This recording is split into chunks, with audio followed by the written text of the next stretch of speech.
Imagine holding a device that makes the Vision Pro look like a bulky prototype from the Stone Age. Right now, behind the closed doors of Reality Labs, Mark Zuckerberg is bet the company on a single piece of hardware. The Meta Quest 4, the VR wars just entered a nuclear phase.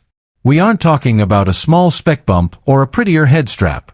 We are talking about the end of the goggle era and the beginning of true spatial immersion.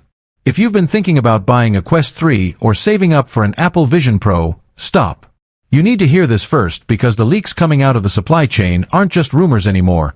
They are a roadmap to a total industry takeover. Welcome to my channel Tech Launch. Subscribe my channel and click on the bell icon for the new tech updates. Meta is pissed. Apple stole their spotlight, and now, Zuck is swinging back with a headset that aims to do 90% of what the Vision Pro does, but for 20% of the price. But there's a catch. A massive one. And it involves a secret partnership that no one saw coming. Let's talk about the pancake evolution.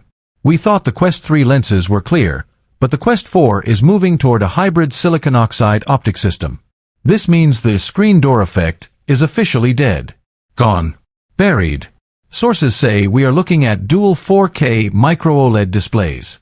That's a jump to nearly 4,000 pixels per eye. Imagine standing on the surface of Mars and not being able to tell if you're in your living room or actually breathing red dust. That is the fidelity Meta is targeting to kill the competition. But hardware is nothing without brains. Under the hood, we are looking at the next generation of Snapdragon silicon, the XR3. This chip isn't just a minor upgrade, it's built on a 3-nanometer process. In plain English, it's more powerful than the laptop you used in college, and it fits on your face without melting your forehead. This chip is what enables the Quest 4 to handle neural pass-through. This is where it gets crazy. You know how pass-through currently looks a bit grainy or warped. Meta's new AI-driven reconstruction engine is designed to fix that in real time. It's not just showing you the world, it's re-rendering your room so perfectly that you'll forget you're wearing a headset at all. Now, let's address the elephant in the room: comfort. The Quest 3 was a step forward, but let's be honest, after an hour, it feels like a brick strapped to your face. The Quest 4 is rumored to move the battery to the back of the strap as a standard feature, achieving a perfect 50 to 50 weight distribution. But the real killer feature is the removal of the physical controllers for the base model. Wait, don't panic. High-end gaming will still have them, but Meta is banking everything on gaze and pinch technology.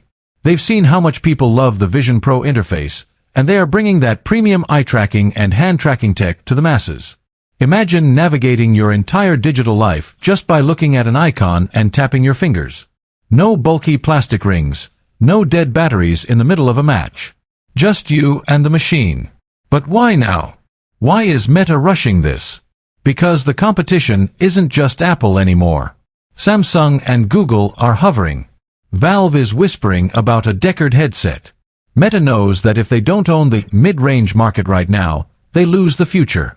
There is a secret project inside Meta called Ventura.